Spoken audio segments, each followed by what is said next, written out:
Hi, my name is Guang, 13 years old. For this lesson, we'll be continuing on with definite integration for Green's theorem. So for the previous two lessons where we have for this part we were able to show that these two had the same answer or not, right? Well, for this lesson over here, what we're going to have is that these two will definitely be equal, and to show for this evaluation. So for this part, what we're going to have is that first of all, these two we have this integral relationship, right? So where these two are definitely equal despite one being single integral and double integration. So over here, what we're going to have is to assume a special case where, so if partial q partial x,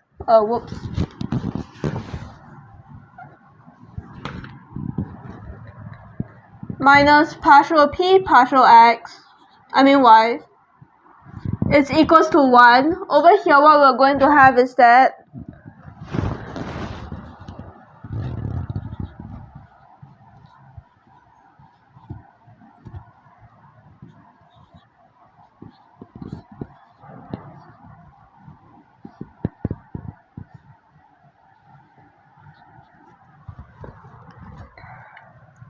and then this will be equals to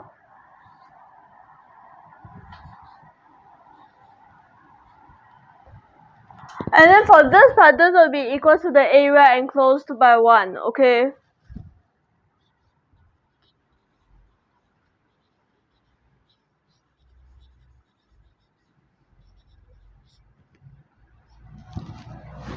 So now that we have over here for this part, well, we'll be having a lot of different cases.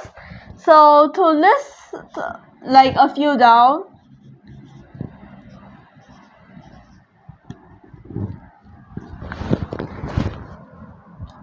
so over here, case 1, here what we'll have for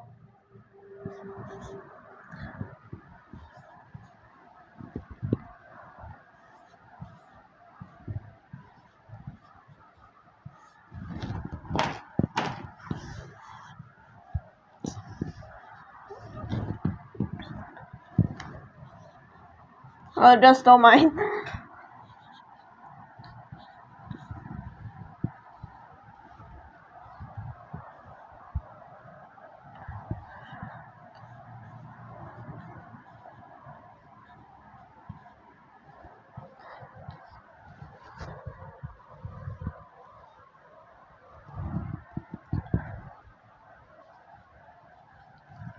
Okay, so for this part, what we're going to have is that, so for this is what we are going to have for q, p, and q, and then partial q and partial q, partial x, and partial p, partial y, and then we have the difference. And then for this part, on the other hand, this part is the double integration part, aka also known as for this part.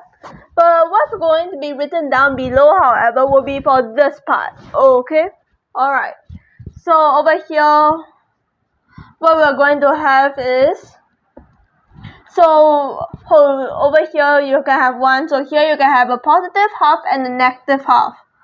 So you can have a half x and then negative half y. Well, over here what you have for this part will be half and then negative half. And then when you use half to minus negative half, it will ultimately become 1. And then for this part, what we're going to have for the single integration will be integral negative half y dx,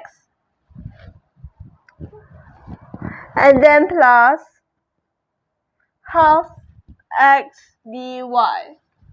Okay, so this is for our first scenario. Well, for our second scenario, we can have x and then 0.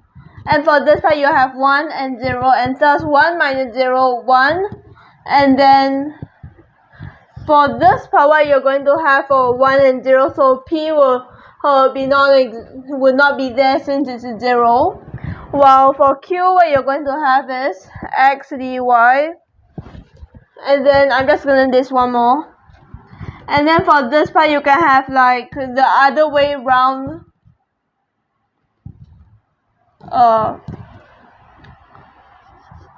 Or you can have like 2x, and then here you have y.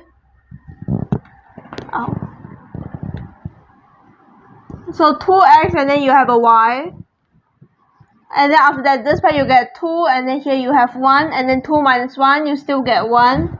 And then after that, over here for this part, what you're going to have is that here you have y dx plus 2 whole x dy, and then it goes so on and so forth. Okay, so for this lesson, why not we just take the first two cases now that we've gone on over here. So let's start off with case 1. So what we're going to have for case 1 is that we're going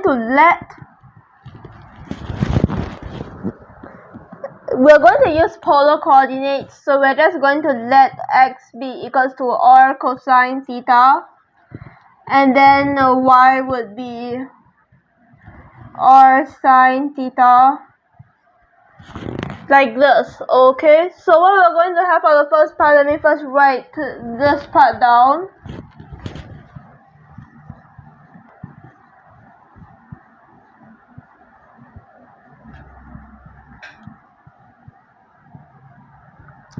So what we're getting from over here, number 1, we can take out the half. Number 2, we can swap these two places.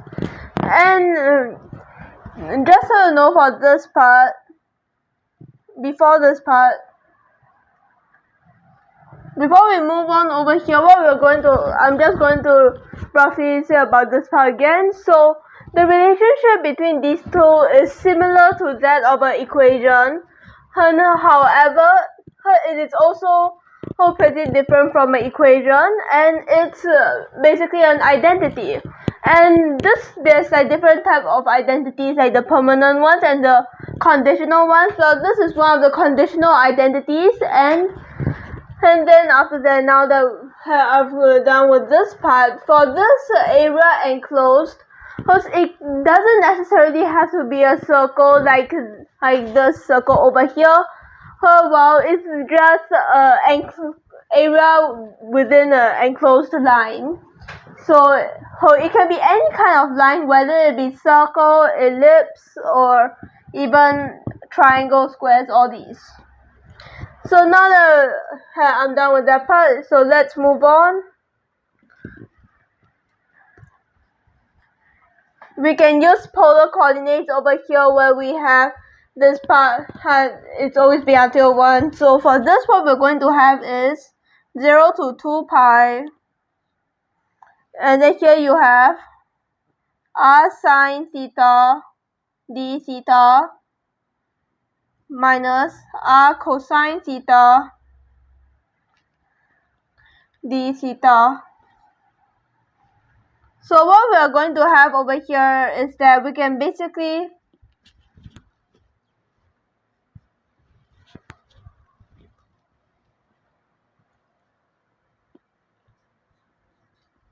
however, even if you may think that this is the case, in reality, no, it's not.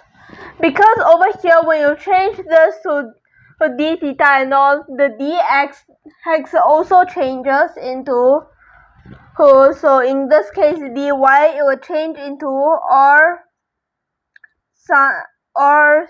sine theta.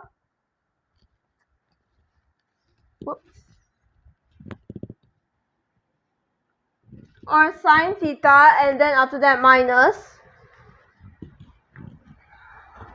or sine theta d or cosine theta, like this. Okay, now that we're done with this part, what we're going to have next is that, so what you see over here, you can take out r square, and since r square in this case it's not considered, so it will just be able to be taken out, since in this case it's basically a constant. And then what we'll have here is, so over here we'll have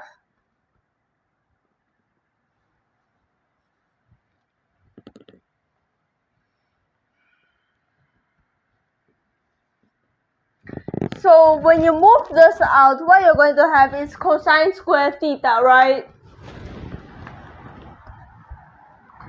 And then you have your d theta, and then after that over here what you have for this part will be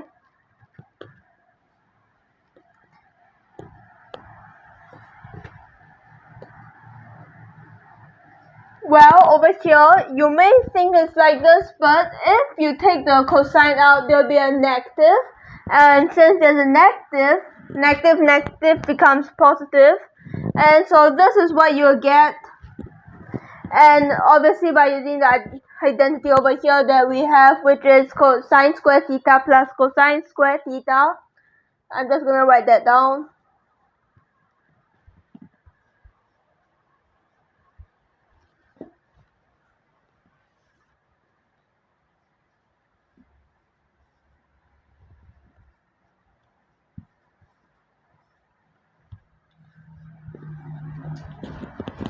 And what you have over here would be 1, and so what you have will be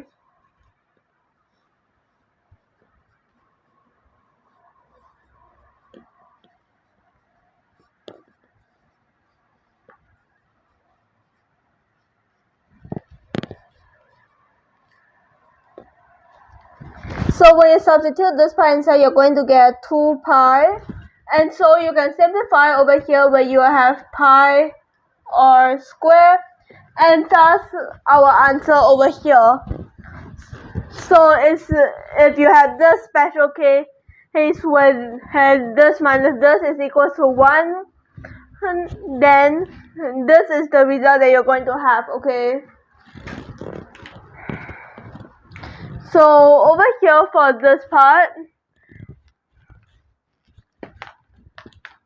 we'll be doing more cases in the future, so just take a quick look where we have the Green's theorem, basically a conditional identity where these two are equal, and then we have a special case where partial q partial x minus partial p partial y is equals to 1, and double integration of this will be equals to double integration and d delta, because that for this part it will be equal to 1, and it is basically the area enclosed by a line. And then after that we have some cases listed here for p, q, partial x, partial p, partial y, the difference being, and if you realize the pattern over here, it's basically all 1 because what we have done here. And then for this part, it's ever so changing. And then last but not least, we showed one of the case where the integration is pi r squared. So that will be all for this lesson. Last but not least, thank you for your attention.